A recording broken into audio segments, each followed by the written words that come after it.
would be to nullify everything that took place since it was an illegal meeting, as I understand it.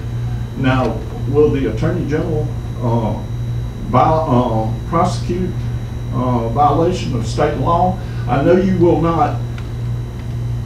You can make bad law, and the Supreme Court did not want to get involved in that. But when state law has been violated, and that was what happened in the Fremantle case, April 17th. It appears to me that the solution is to completely nullify everything that took place on November the 18th, especially since the law has been violated. Will the Attorney General enforce FOIA? Okay. May I have your name, sir? George Haney. Mr. Haney. Okay, good question. Let me answer that question by talking about what we're already doing.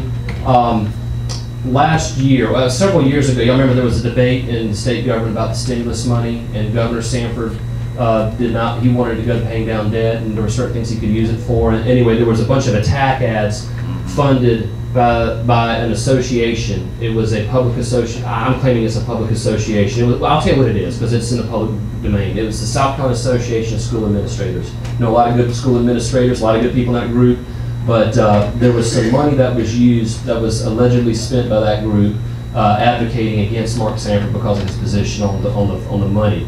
A local radio show host in Charleston brought a lawsuit against them saying that you have to tell us where you got that money from. And they claimed, well, we're an association that's designed for a private purpose, and we're exempt from having to comply with FOIA.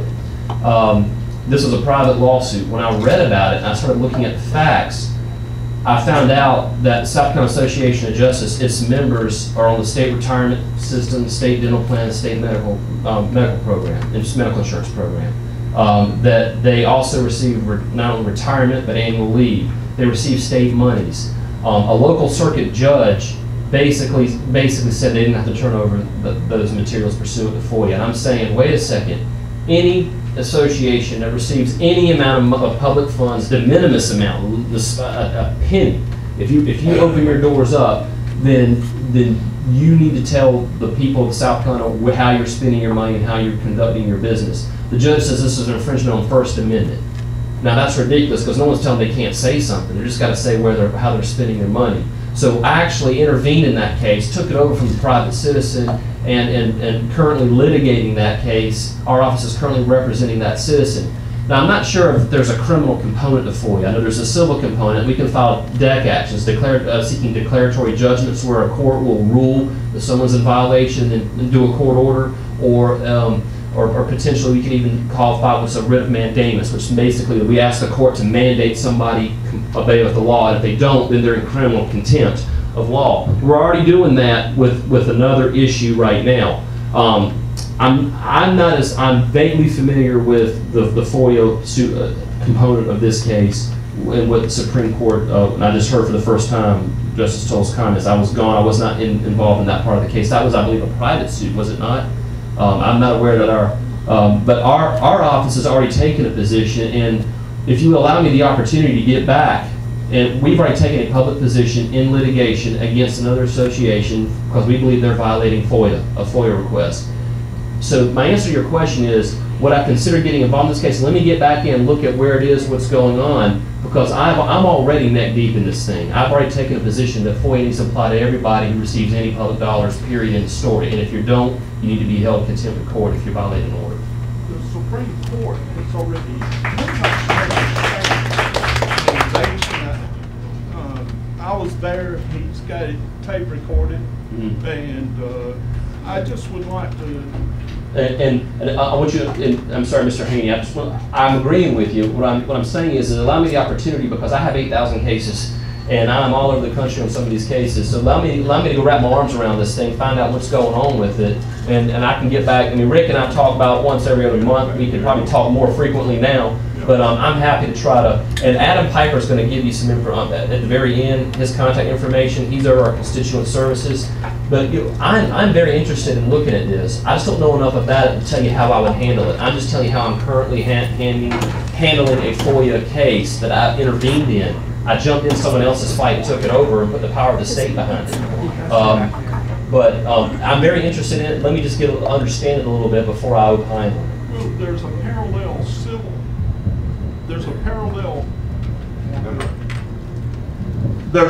parallel civil suit being taken, and just in case, the one thing that bothers me, we were at a meeting, and Henry McMaster's wife sat down and ate lunch with us. Came over and wanted to know why wasn't we supporting him after we had actively supported him in the past. And we explained that there was a rumor going around that the Attorney General's office, there were people that had connections there, and it disturbs us. And it's widely known within the Republican Party up here. And I'll be happy to get you information or whatever, because, and I actively supported you. So it's not, I hope this comes as a friend. A friend tells you what you need to know and not what you want to hear. So. Okay. In closing, Curtis, we'll put you on the spot, because you were, I'm not down there in all the grand jury hearings. I'm all over the place. Curtis is down. Is there anybody in the grand jury section, the prosecution division, that had any relationship or knew of anything involving anyone? You witnessed this? Absolutely no. He's saying no, ladies and gentlemen. If it was, it would have been brought to us, and we would have had to disclose that by law. That's correct. Okay. And now I'm sorry, sir, Mr. Haney. Why don't you ask the people here, and there are many Republicans here that have heard the same thing I've heard. Yeah, and I have never spoken to Mr. Master about this. Let me do this, because I see some hands. Got a gentleman standing here. I can talk to you afterwards. I don't want to move past it too fast, but I want to be able to answer as many questions as possible. Go ahead. Let me get it. Okay, Rodney. Let me get it. Rodney, here. Mr. Wilson, appreciate you coming down. Okay. This case that we have, both that are related, both the case with the grand jury and the FOIA case, they're both very closely related. But my question is, why is it different? And I'll give you another case. And you think about what went on with Anderson County while I'm giving you this situation. And a school administrator in Sumter County had been embezzling, not necessarily putting money in his pocket, misusing funds. And the grand jury took a narrow view look at him the same way, and when he came out, there were 16 other people indicted.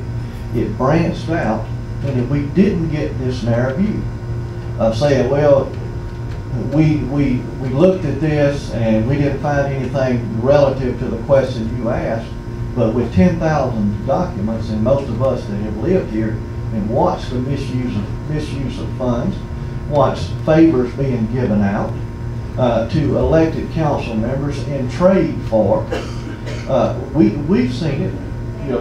We've seen the nepotism. We saw all this, and it disturbs me that we can't talk about this after the grand jury has met. So why was the grand jury in Joe Klein versus Sumter County or Sumter County Schools? Why was that so much different? And I'll say this and hang up. If this Fremantle case, I'm still on the phone. If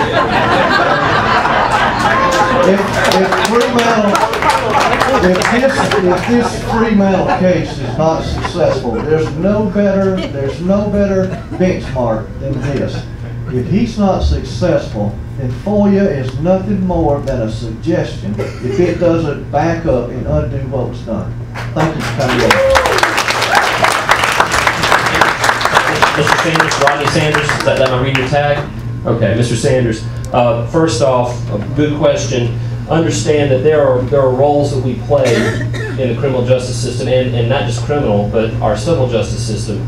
I've had cases where someone was murdered, and then the family brought a wrongful death action, which is a civil complaint that our office had nothing to do with. This apparently is a private lawsuit that was brought. We don't get involved in private lawsuits unless the state has some standing or some ability to represent the people's interest.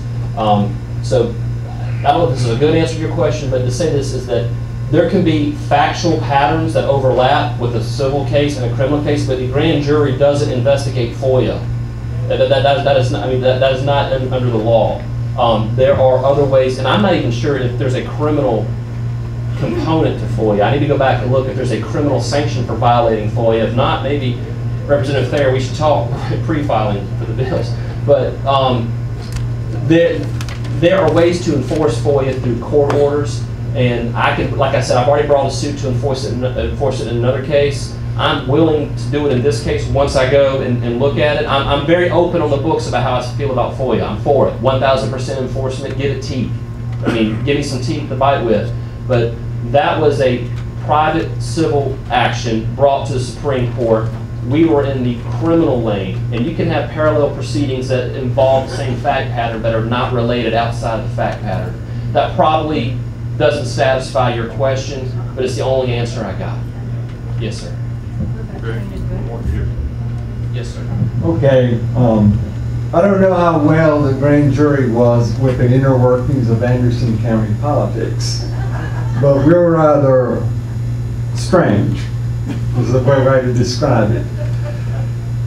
A while back, before all this started, Anderson County, under the provisions of Home Rule, the voters chose council, administrator, form of government. Council came in, they got this wonderful Mr. Preston, and we had a previous council that generally ceded all their responsibility to the administrator, trying to turn our government from council administrator to administrator council. And they had little stories about it. Ms. Wilson, I think, is a good example, who would ask questions, get the demand an explanation, and they say, we have one person out here, we're roaring this way, we have one person roaring in the other direction. And so then it got dirty. The old council then decided they raided her recreation funds for her. Elections came around, the people in the county woke up and, revolted, and we threw out all the people on this side. Then Mr. Preston whines like a brat with a new council coming in that's going to put him on a tight leash, no longer having a blank check, and said, my contract is, he called it, what he called it, anticipatory breach of contract, if you can understand whatever that word means, anticipatory breach. And then they come across, and on that meeting, the infamous November 18th meeting, they come in, Mr. Ron Wilson says, here, nobody's seeing this right here, and this is a document right here. But he said nobody had seen this document about it. He brought that out right there to show to everybody right here. Before the meeting was over, we found out that 5 of them knew everything about it. But regardless of this, when they decided to terminate Mr. Preston, why did he get such a big package other than just the general severance, would have been the rest of his salary and the benefits? How did he manage to swing everything in? And this is an outgoing council, just basically give the store away. Here's your document back. You're asking me questions about why the package was the size it was and the severance, etc. And I have to be careful on how I opine on that. So what I want to do is, I'm not up here to stonewall and be evasive, but I'm trying to do this the right way, cover myself in our office. I'm not talking about this case specifically, but I'm talking about there are multiple courts that we try cases in. There's the court of public opinion, and there's the court of law. A couple of years ago, there was a case that our office tried. It was Kenny Henson. I don't know if y'all remember. It was a guy that drug 2 girls down in the dungeon and raped them. It was in Darlington County. I'm ignoring y'all too. I'm over here. Sorry. He dragged 2 girls down and he raped them and was prosecuted by our office by a very good prosecutor and was acquitted. Was subsequently found caught on weapons charges, federal weapons charges, and is now serving in the federal penitentiary. But I mean, you had 2 witnesses, you had you had all kinds of evidence, and because of technical procedures, or because of technicalities, and a jury that was able to hang their hat on reasonable doubt, he was acquitted in the state court. Now, I remember we all scratching our heads. I was working in the Attorney General's office at that time as an assistant prosecutor down there, and if you talk to the water cooler on what we read in the paper and what we already knew, I had more of insight because I was in the hallway of the prosecutors trying that case, so I got to hear stuff that y'all wouldn't hear. But when a case goes to trial, there are dozens, hundreds of rules in place that don't allow you to present things a certain way. There's rules of hearsay. There's rules. I mean, there's prior bad act evidence. There's things. If you've ever been a lawyer, never been in court, I can't tell a story about how something happened in court the way I could with you right now. I could tell a very compelling narrative and convince people of something. But in a court of law, it's not that way. The jurors are all they're all scanned and vetted, and they have absolutely no background. It is a very clinical, methodical process by which we prosecute people. The reason it's like that, the reason it's very difficult to convict someone in a court of law as opposed to a court of public opinion is because our system of jurisprudence is designed that it's better that 100 guilty people go free than 1 innocent person go to jail. That's why the state always has the burden. That is why the state always has to go the extra mile. And that's not designed to give bad guys a head start on us. That's designed to prevent us, the state, or the crown as we used to call them 1,000 years ago, from being able to go after citizens and kick in your door when you're watching Dancing with the Stars or whatever, and just go through your side door. We can't do that, and the courts are designed to do that. So I'm coming back to your question. This is not specific to this case, but in general, in other cases, there are cases like the Henson case. If we would have gone back and looked at it in hindsight, that case probably would not have been prosecuted. They would have just gone on the gun charge because there were things that we just didn't, I say we, but that the prosecutors at the time, I don't want to say they didn't consider, but they didn't factor enough, because you can't prosecute what you believe. You can only prosecute what you can prove to a jury of 12 beyond a reasonable doubt. And whether that applies to this case or not, I'm not going to go into. I'm just trying to give you the mentality of a prosecutor. We're not persecutors, we're prosecutors. And so I can't go into, why. You can't go to a jury and say, this person's guilty because I believe he's guilty because he looks guilty, or because he did something out of the ordinary that only guilty people do, or that he was incentivized. That is insufficient to even say in a court of law and base a conviction on. This is probably an insufficient answer for most everybody in this room. And if I were you, I'd be saying, yeah, that's not an answer. I'm just giving you the context. And that's what I'm left with. And I told Rick when I came here today, I was going to come, and because I'm your employee, I'm going to come up here and take my lumps with Big Boy. But there's some answers I just can't give you. I can't let you walk out of here feeling all warm and fuzzy that you're going to be happy with what I say. I just can't, because the law doesn't allow me to. But see, the issue still boils down to, the only thing it boils down to still is, how could an outgoing counsel give such a generous benefit package and put this thing about no threats of lawsuits and countersuits back forth? I have personal opinions about how it looks. I have to be careful about going down that path because I could start wading in the waters that could be privileged grand jury stuff. And there's some things I can talk about, but if I start talking about them, I'll slowly boil myself to death legally. So I've just got to be careful. Yeah. I'm not saying it looks good. Okay, I'll make mine real quick. Mr. Allen, Yes, sir. I said that rather than Attorney General because I was afraid I didn't stand up and salute. But listen, there's something sadder going on here than how this thing turned out down there with that grand jury. The sad thing is I don't know about everybody else in here, but I'm beginning to lose confidence in our judicial system. Big time. And I want to beg my entire adult life. And for the first time in my life, I really think that we've got problems in this state. I don't necessarily mean with your office, but I want to know how come the grand jury, you gave a real good explanation on the grand jury system, but why are they so protected? Why can't we look up who the names of those people were and interview them. Call them up and say, just why did you come to that conclusion? Who in that room told you if there were any violations of the law? Did you have anybody in that room to explain to these jurors what laws were violated? Did your office have anybody in that room that explained to those grand jurors? Is that your question? Yes, that's my question. Okay. We are the advisor. I'm saying I didn't get your name, Mr. Crow. Mr. Crow. We are the advisors to the legal advisors to the grand jury. Curtis, I may shoot you a question here in a second because you were down there. And I used to prosecute down in the grand jury system before I became Attorney General. We are the legal advisors. We are allowed to give them the evidence that is collected by investigators, and we are allowed to advise them of the law. They have to come to conclusions themselves. So that is the answer to that question. You asked a second question before that. The grand jury is secret for a lot of reasons, and I'm encouraged if you want to throw a couple more out there. But one thing is that they oftentimes have to, first off, think about some of the grand jury cases that you hear from around the country over a period of decades. The mob, the mafia, organized crime, drug dealers, gangs, high-profile political folks, CEOs of corporations.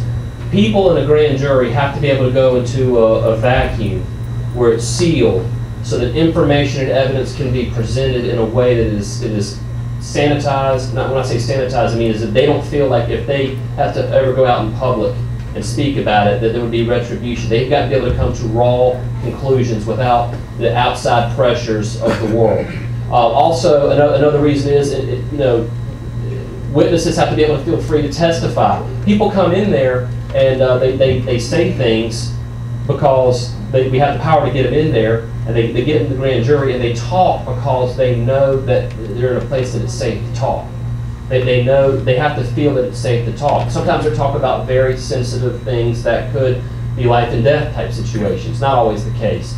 But the rules are the rules across the board, whether it's you're prosecuting a mob boss or you're prosecuting a local dog catcher. It's that way to protect not only the witness's ability to speak freely, you get more information that way. It's also to protect the grand jurors from being able to consider things and not have have retribution against them. Of course, witnesses. That mob, sir, they've got to face the public.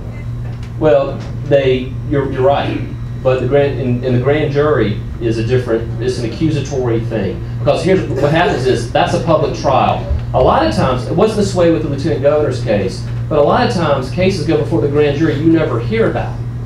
Because think about it, if every time we look at a public official, it's in the news, there are tons of people that potentially get investigated by a grand jury, and it never sees the light of day because the grand jury comes to the conclusion there's nothing there. What if every time an elected official got burned in effigy on the front page of their local paper, every time someone accused them, the mere accusation sometimes brands them and puts an image in people's head. And all you have to do is get a bunch of people to make different accusations and be death by 1,000 paper cuts. In the grand jury system, it's supposed to put that in a place where it's out of the public venue where it can be debated by the grand jurors.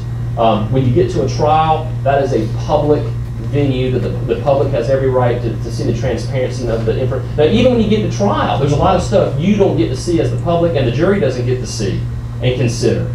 Even in the public venue, there are things that the rules of evidence and criminal procedure do not allow. So even there are safeguards in place. But the grand jury, everything's on the table. Curtis, is there anything you want to add or anything that you think you can? Well, again, if you point to, there you go. This is Curtis Pauling.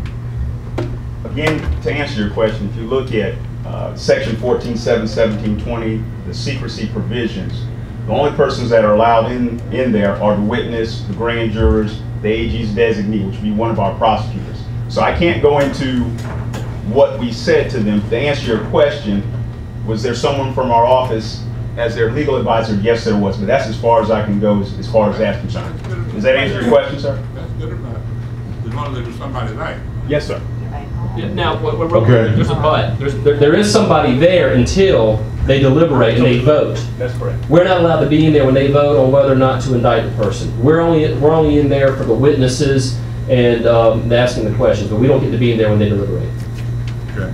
One thing to add to that possibly, and what we've talked about on the air many times, we think probably that the grand jury was not exposed to the same information that we all here have been exposed to as far as that meeting, the infamous one on November the 18th of 08, which showed clearly there was a problem. There was a conspiracy, there was get together, say 2 people, and this is one of them, and the other one is here somewhere. Bob Walter was the other, and you heard them on that piece that we run it occasionally, you know, on the air, and for the life of me, anybody that is breathing, that sees that and doesn't see what is happening and what happened and what we were the victim of as a people here, has got to be a native of some other world, not here. You know, and that is where I'm coming from. Did that grand jury see that, or did they not? If they did, they're much Looney Tunes. You need to lick your cap over when it comes to picking people, because there's a problem. You know, that's just my opinion. Of course, I don't mean to beat you to death. Then again, I do. No.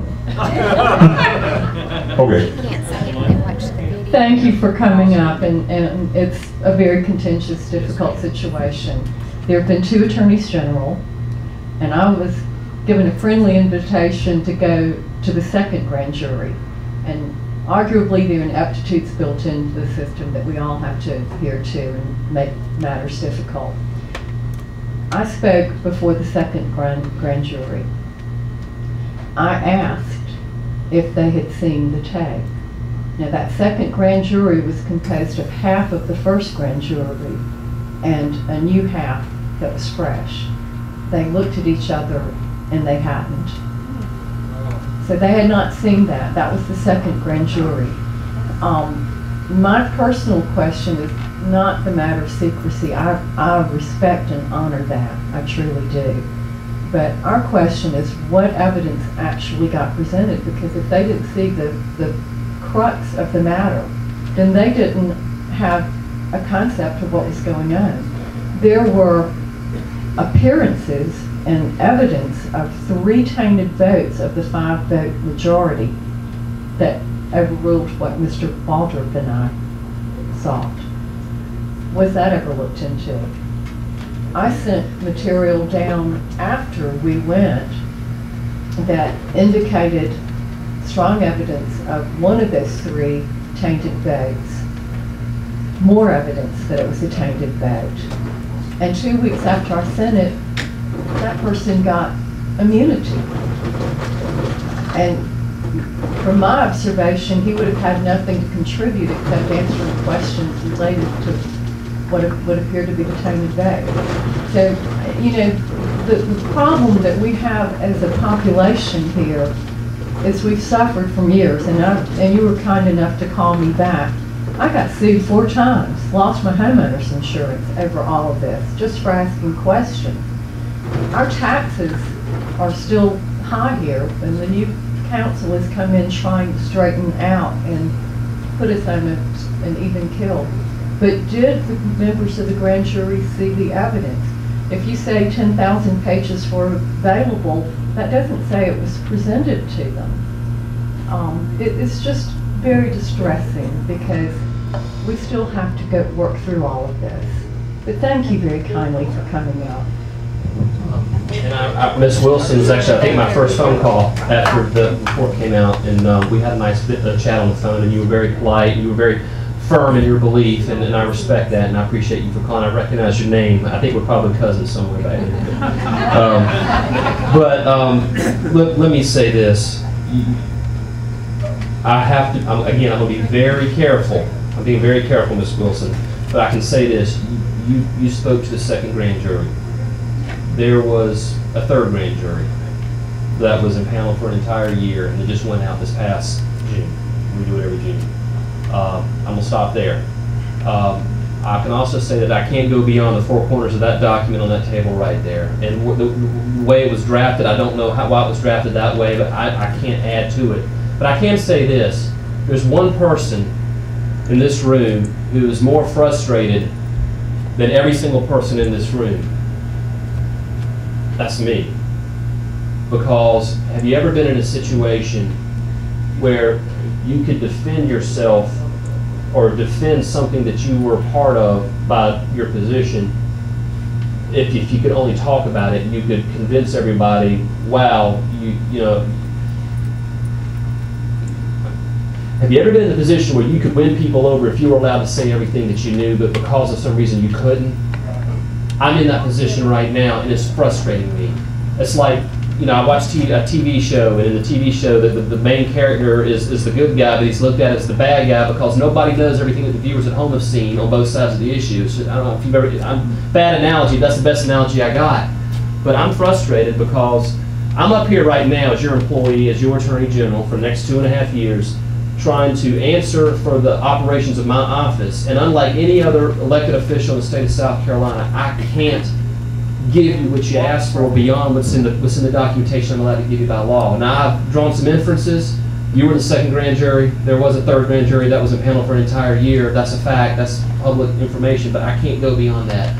You just have to take that and marinate on it. And that's not a good answer. I know that. I know that. But it's the only answer I can give. Thank you, Ms. Wilson. I think what people are asking, what is our avenue, if any, of pursuit to achieve justice? That's basically the question overall, with everything else that's going to come about here. You know, and then of course I appreciate you coming up too. And you know, well, listen, I will come up here as often as you want me to on any number of issues, and if you disagree with me on something, I'm a big boy. Like I said, you're my boss. Every one of you is my boss, and I'll come up here and answer you. I work very hard to try to lead this office and to be the kind of AG that, you know, brings honor and integrity to the office, of which y'all have so graciously honored me with. There are certain things that I can do as Attorney General, and there are certain things that I can't do as Attorney General. There are ways to fix the system, the problems in the system that I have nothing to do with. It's just like with Obamacare, I said earlier, I tried the judicial fix. We went the legal remedy, the legal route. We got a little bit, but most of it got thrown back in our face. There is a legislative remedy and there is an electoral remedy. I am trying to address other matters in the ethics laws and public integrity and public corruption by revamping the laws to create a better investigative body outside of the grand jury. The grand jury is the grand jury law. But I'm trying to find other ways to try to have these type of things investigated, and I'm trying to be proactive in that regard. So legislatively, I will sit down with Representative Thayer and other members of your delegation to bring, you have a lot of firsthand information on this, you could bring to this Public Integrity Unit initiative that we're trying to bring. I would love to try to find out a way that if this Public Integrity Unit were in existence 4 years ago, how could it have been able to handle this in a way that the grand jury would have had to? And maybe it would have been more transparent. Maybe if there were another tool, another club in our golf bag. You know, if you're playing with a 7-iron, you can only hit 7-iron balls, but if I had a club or a putter, I could play a different game. But I only had a 7-iron. You know, it's not like, again, it's a bad golf analogy, but the point is that I use the tools, our office uses the tools that are given to us by law. I'm trying to create an additional tool that is more transparent, more efficient, and that has a better perception of public integrity to it than the one we got now. And I'm trying to do that legislatively. Y'all have the power of the ballot box. And people like me, the governor, Senator Graham, DeMint, all the way on down to your dog catcher, you know, we answer to you. And that's why I'm up here. And I knew there'd be a lot of questions. I knew there'd be a lot of harbor about this, and I came up here prepared for that, and I'll come back if you want me to. But I just hope that you at least, you may not like everything I've said, but I hope that you at least understand the awkward predicament that I'm in. okay? Wait. My question is a follow-up to Mr. Pope and to Ms. Cindy. Mr. Pope brought up the fact that the contract was in concrete, as he wants to think of it. It's, the original contract was a 3-year buyout because he had to move from Gaffney. So you give him 3 years, we'll pay you. If we don't like you, we fire you, we pay you anyway. But it had a 1-year renewal. Somehow it became a 3-year buyout, continuous. But the contract was a contract. That night on November the 18th, prior to that, we can't get rid of a trash can that Anderson County bought with our tax dollars without putting it through a proper disposal process, auction or something. On that night, not only did they give away the 3 years, which I think should have been 1, they also bought 8 years, 12 years of pension so that he could sit home on his butt and collect a monthly pension from the state pension system because he wasn't fully vested or fully 20, 30 years, whatever it is. So they went over and above the contract because the contract did not have in there that we will buy his remaining years of pension. One, back to the trash can. If we can't get rid of a trash can without going through properly legal process of disposal, we gave them the Denali. Well, way more than a car. Denali is a heck more than a car. But we gave him something. So my question would be, and following up with Mr. Popes, would be, can a council who is elected by us, who has a contract that is the only thing they should be able to do is fulfill a contract, can they legally give away more than what the contract said? That's question one. Let me do two real quick. Back to Ms. Cindy's. Cindy brought up the immunity thing. And if I'm correct on Mr. Haney's question, the immunity thing to the person who was there, that's where the kinship with the old Attorney General's office was. It had nothing to do with the grand jury. Mr. McAbee family was associated with kin to Henry McMaster's family. That was how I always understood it. Maybe, maybe not. So it wasn't the grand jury situation. It was the Attorney General at the time. And my question would be, because I, like many people, keep up with the blogosphere and like to post every now and then. Has anyone, for any reason, ever been given immunity because they weren't guilty of anything? I mean, has anyone ever been given immunity if they weren't guilty of something? And that's my two questions. Thank you.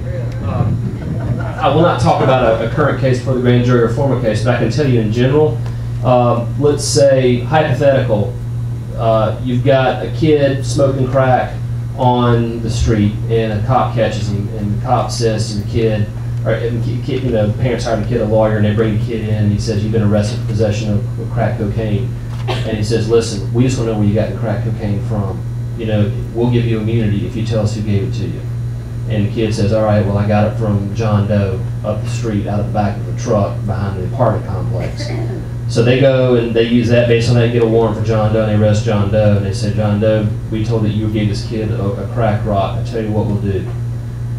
We'll give you immunity, or we'll allow you to plead to a lesser included offense if you can tell us where you got that from. And he says, all right, if you give me immunity, I'll tell you where I got it from, because there's a big drug syndicate in this state. And so he says, there's a drug cartel that goes up and down 995, and I meet them at this exit every Thursday at this time, and they come through with like furniture truckloads of crack cocaine. So then the investigators go and they catch that guy, and they say, listen, you're a big guy, we're not giving you immunity, but we'll allow you to plead to a lesser included trafficking offense that instead of 30 years is 20 years in prison. We'll cap it. And if you cooperate, he says, all right, well, there's a drug kingpin in Miami, Florida. And then our state contacts Miami, Florida and says, we, through allowing people to plead and giving certain people immunity, we were able to go back up and catch the big fish that was trafficking in 10 tons of crack cocaine in South Carolina every year. Oh, there you are. You moved on me. I was just I look at Mr. Pope. Back to your question. Tell me your name again. I'm sorry. Mark Powell. Mark. I'm Mr. Powell. So is immunity, or understand this, there are 52 weeks a year. There are, how many judges are there? 46, about to be 49 judges. There are civil cases, there are non-jury cases, there are criminal cases, and obviously we have to have a grand jury judge. And there are only about 40 some odd weeks of court a year, because you have to have chambers weeks for the judges to sign orders and do the administrative stuff. So when you get 46 judges having to do criminal pleas, criminal trials, civil trials, non-jury trials, there are only so many cases you can try in a year. So the state often gives deals to get the middle guy, allowed to plead to a lesser included, and occasionally on bigger type grand jury cases, hypothetically, immunity has been given because you can't get to the big kingpin without getting through the little guys. And the goal is to cut the spigot off, or to rip the spigot out the wall, not to cut the hose. So hypothetically, yeah, it happens. I'm not talking about this case specifically, but in general, the criminal justice system, yeah, the state sometimes has to do that because we can't try every single person that we ever get for guilt. We just don't have enough court time, we don't have enough judges. We just don't have the resources. I mean, I get I get right currently, I just got a little bump from the General Assembly, but I get about $3.5 million from the General Assembly, from the General Fund. It costs me $16 million to run my office. I mean, I think it's probably worse at the local level in some places. So we do what we can to catch the bad guys. And I'm not talking about specifically our office. I'm talking about from one end of the country to the other. Curtis, did you want to add anything to that? Just hypothetically. He's playing it safe. I'd love to ask Curtis a question. That this drug dealer you're talking about, he lives in a neighborhood, but he's never done a crime. He anticipates that he might buy some crack. Can you prosecute him? Because he's thinking about it. Now he done it. You know, this is the case in this. He did not quit. I mean, he did quit. He did not get fired. He anticipated that someday somebody might terminate him. It's not that he got terminated. He dreamed of Preston. No, Preston did not get terminated. He thought maybe in the possibility somewhere in the future I could get terminated.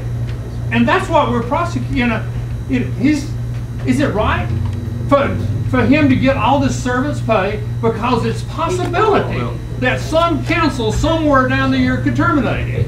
And let me go sit down while you and Mr. Ed, you were trying to walk me down a path you know I can't go, but I can tell you this, that you know, does the Office of the Attorney General enforce contract law?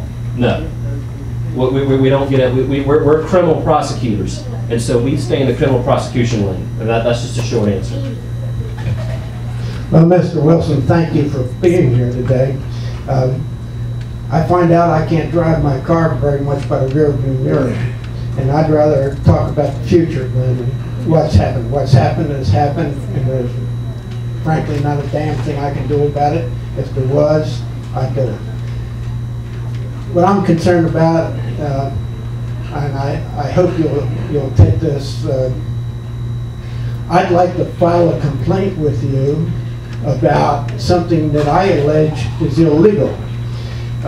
There was, according to, and I understand that the Supreme Court has remanded it back to the courts now on the FICA, not FICA, the FOIA thing.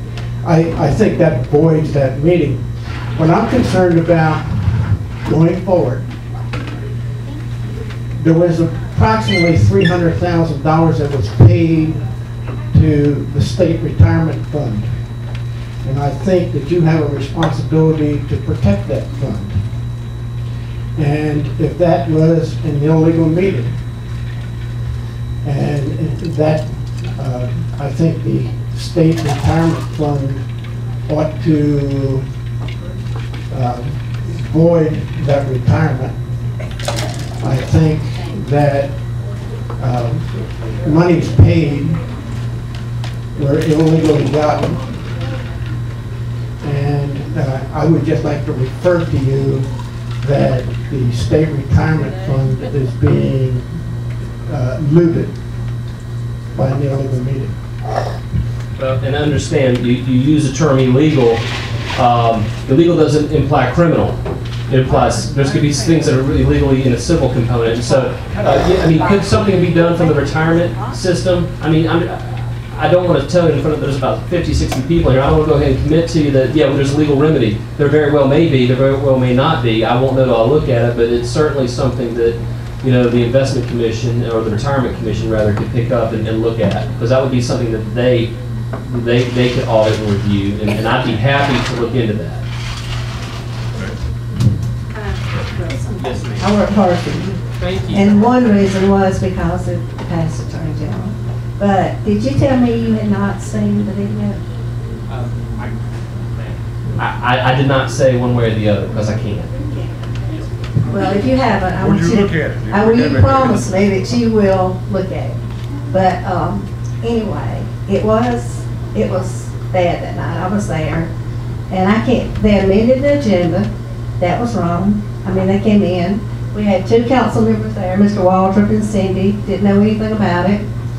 And Mr. Wilson just started off with his little... Wilson or Preston? Wilson. Wilson. Mr. Preston, Ron Wilson. Oh, Ron. Oh, Ron. He was the one that said that nobody knew anything about it. He was gonna do it on his own. No. No relation. If it had been, I wouldn't work for him. But anyway, he did it on his own with nobody else knowing anything about it. But yet, then here comes a councilman, Mr. Greer, with all the information of where they go. Now, we don't have money for roads and bridges. Our roads are awful. But he goes into all these departments and takes out all this money to give Mr. Wilson the payout. And everybody's complaining, right, about how much money we have spent to try to get down to this. But in the meantime, they don't realize that there were several people there that didn't really have any reason to do it. They sued our council. And that money, a lot of the money we spent was to defend our other council members. All of it did not go to after Joey Preston, which, you know, what is the price of justice? It's just going to keep on and on and on. I don't care if they spend it all, if we could have just got it.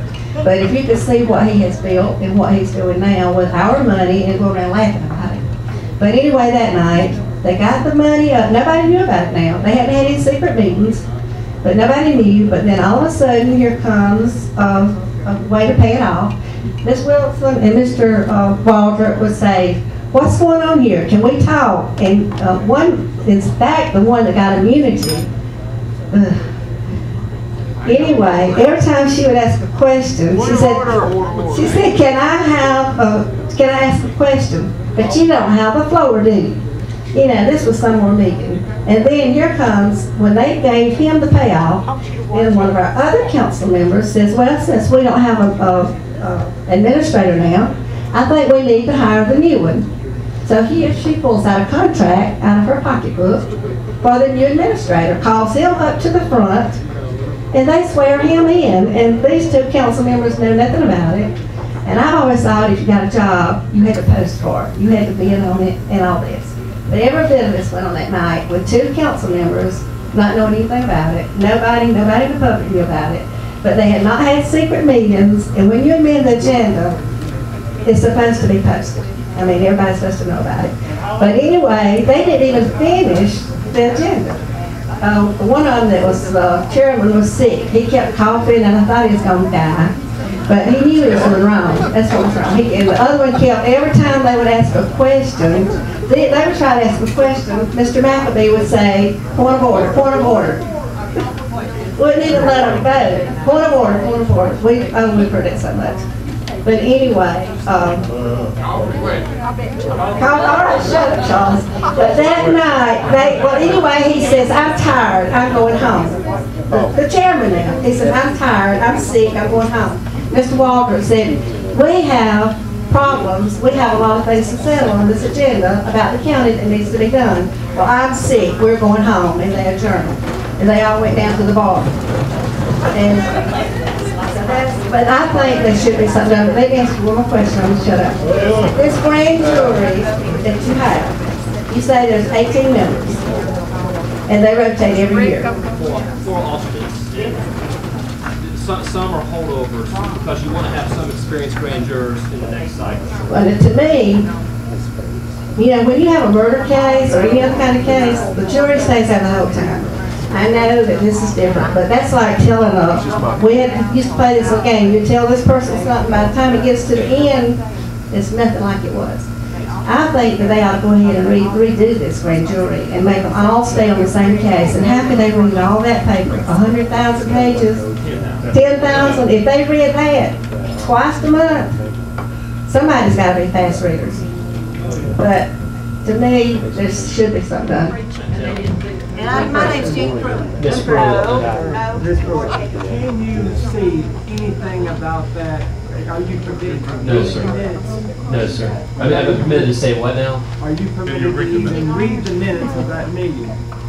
Of the council meeting? The November 18th meeting? Am I permitted to? Are you permitted? Of course I'm permitted to. So they are. I mean, again, most frustrated guy in this room is not any of you, it's me, because y'all are frustrated, very frustrated. Read that and you'll see why we're frustrated. Well, I don't have to read this to be frustrated, sir.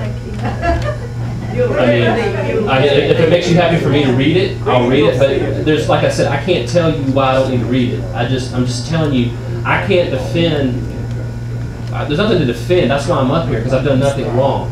And my office has done nothing wrong. My office has upheld the law. Now, the process didn't yield a result. It yielded a result that has frustrated this community. And I'm up here to answer for that because that's my job. But if it makes you happy for me to look at this, read it, you'll understand. That will explain why we're really frustrated. But which you don't understand is you don't know what I know. That's the biggest problem. I mean, and so y'all are, and the thing is, people are always trying to say, well, let me tell you this. Let me tell you why I'm frustrated. They tell me stuff, and I'm like, I can't comment on it. And I know poor Cindy was just there about throwing me off the cliff on that phone call, which, I took her call because I knew how frustrated she was. And I felt bad for you, Cindy.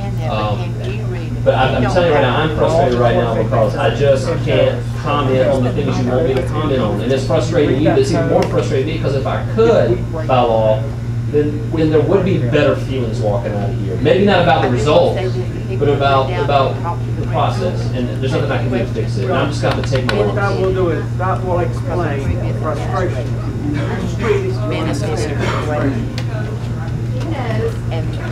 I just wanted to explain a few things what has really upset people because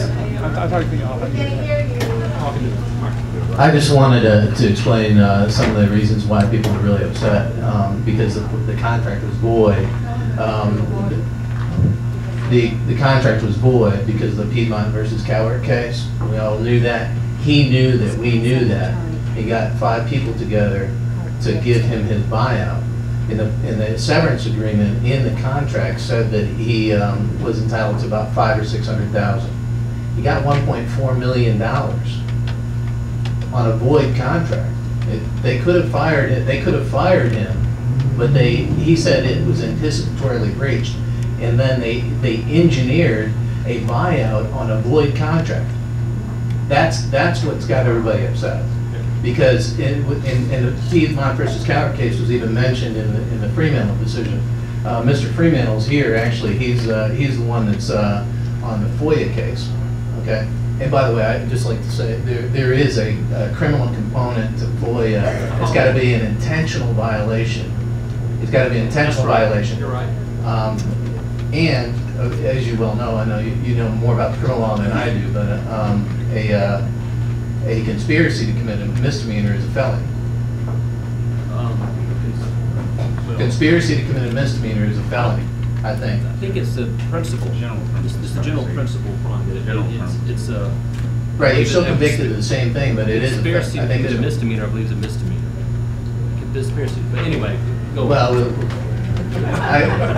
that later. But anyway, that's what got everybody upset, and I think, I mean, Mr. Fremantle's attorney is Charles Griffin, is a great attorney, but you I think offered to at least look at and consider getting involved in this, and that's one way I think you can redeem all the feelings that everybody has. And you do understand we don't get involved in contract law. It's FOIA. Supreme Court has now said that he is standing in a FOIA case, and this is a FOIA decision. So we're trying to, and what happened here was an amended agenda. So they amended the agenda they wanted to spring it on everybody. They didn't want anybody to file an injunction or anything. They knew that we knew. That's why they did it. That's why they had to engineer it that way and do it with no notice. Well, we'll look at the FOIA component, but understand you don't need the Attorney General's office to bring a FOIA suit to. But we might need some. I mean, it gives some weight to the case. I'll look at it. I went to this community to look at it. We'll look at it. Was that your question? That is.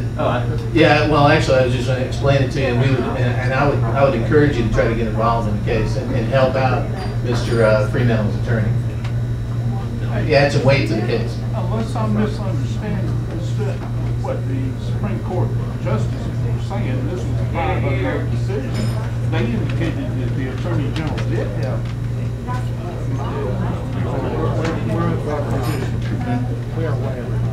When on April the 17th, if I understood them right, they indicated that you did have a position in there. You might want to go back. Again, 8,000 cases. I'm familiar with a lot of them, but not all of them. I have to go back and check on that for me. So I don't want to speak on something my office may be involved in that I'm not aware of. But I have 200 people working on these issues. Just one more thing about the grand jury. See, this is a grand jury wouldn't do that. I know, but this is a void contract, and the council gives $1.4 million on a void contract and they were told by an attorney that they actually hired that they didn't have to settle the case. So they gifted $1.4 million to him, and now the grand jury said there's nothing we can do about it, and the Supreme Court, in his case, just said that the taxpayers don't have any standing. So I think the law in South Carolina now is that if you're on council, you can give away money to your friends. And the grand jury won't do anything about it, and taxpayers have no standing. And if you don't do anything, nobody will.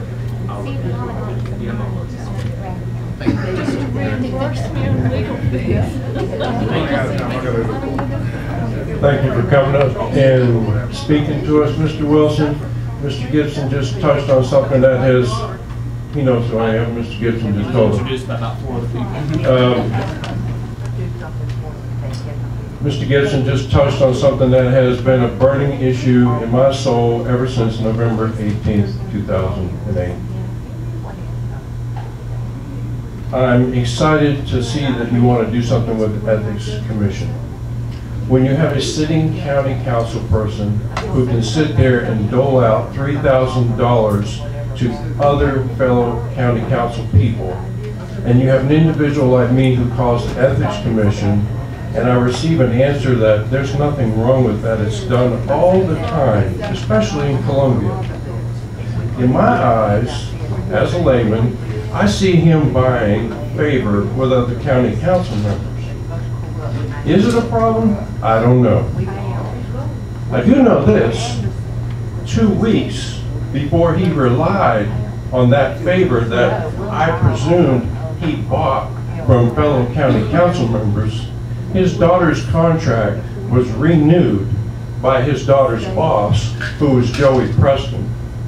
Renewed, filled with a buyout clause, protected for another 3 years. 2 weeks later, that same individual who bought the favor, who was the chairman of the personnel committee on our county council, came before us and said, what I'm about to do here tonight, no one knows but me. I do it as an individual and I do it as a county council person. Violation of FOIA.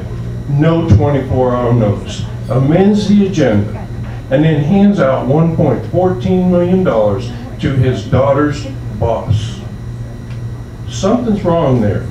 To us, it looks like corruption is adorned in this state and that there's no remedy. I don't care if he was a sitting county council person. I don't care if he was an elected official. When our elected officials are above the law that the rest of us have to live with, and no one seems to be able to touch them or correct those issues, something is wrong. Thank you. Yeah! Was there a question? You just made a comment. I just want you to know where I'm coming from. I registered. I would appreciate anything you can do to help me, Charlie Griffin, under the FOIA law and the violations that they create. Give that a paper after.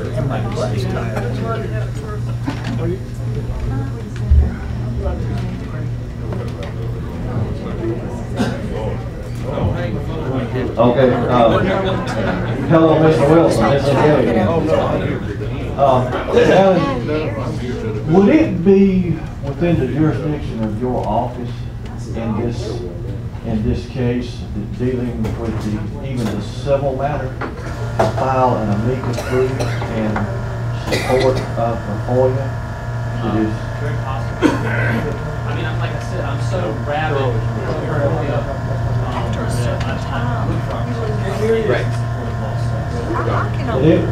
If we don't fix this, it's like I said before, then FOIA is simply a suggestion And we're simply asking those people that are held before you to regulate themselves.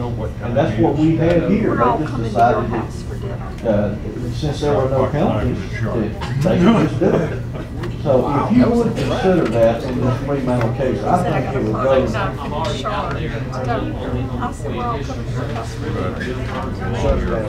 Are they trying to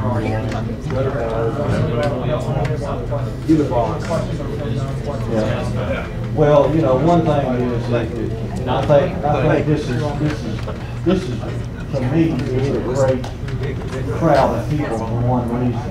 They're here because right and wrong still matters to us. That's right. Yes, sir. Okay, we're going to have to move it along very quickly. Representative Ann Thayer's going to say a little something, and Susan has. Right, Ann? Did you say you want? Did I put you on the spot?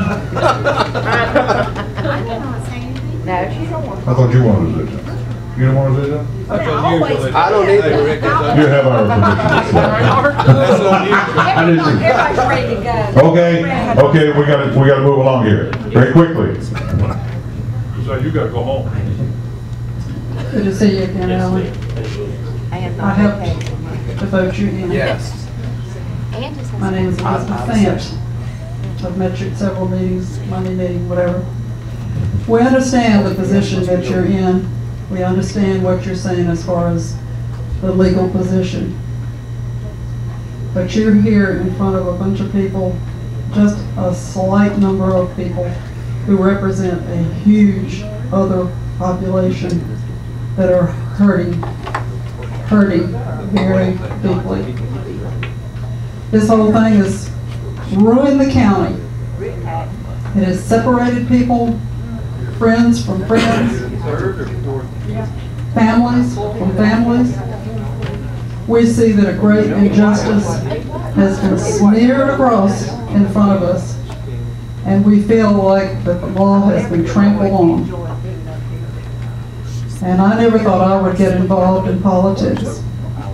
My neighbor, who happens to be a big joke and likes to play jokes. Not what he said to you was a joke, I don't mean that.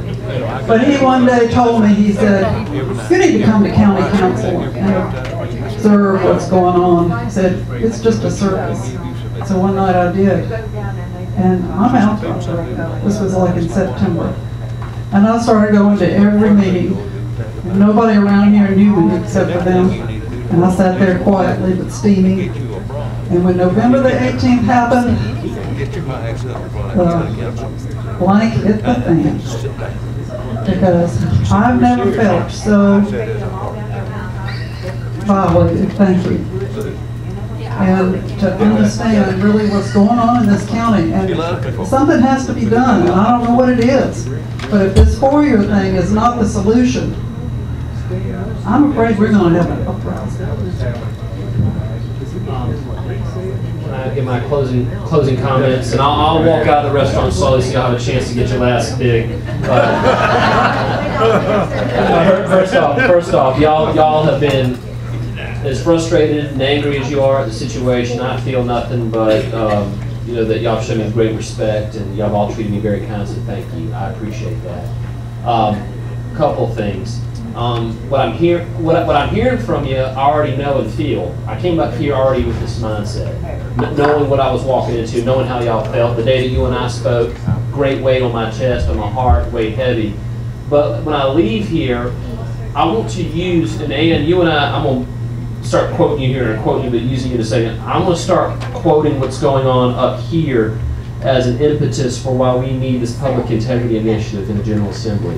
And I want to work with you on that. And so sometimes the justice, you know, you hear some kid gets tragically killed and then they pass along the kid's name and it saves other children.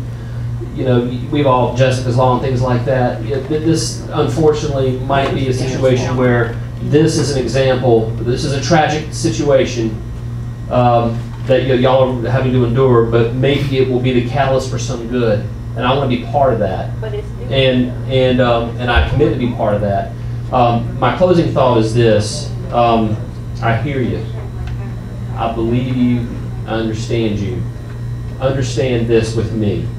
Not to agree with everything that I do, but understand that when I became Attorney General, I had one rule. I'm going to go to bed every night with a clear conscience, even if it means I don't stay in office.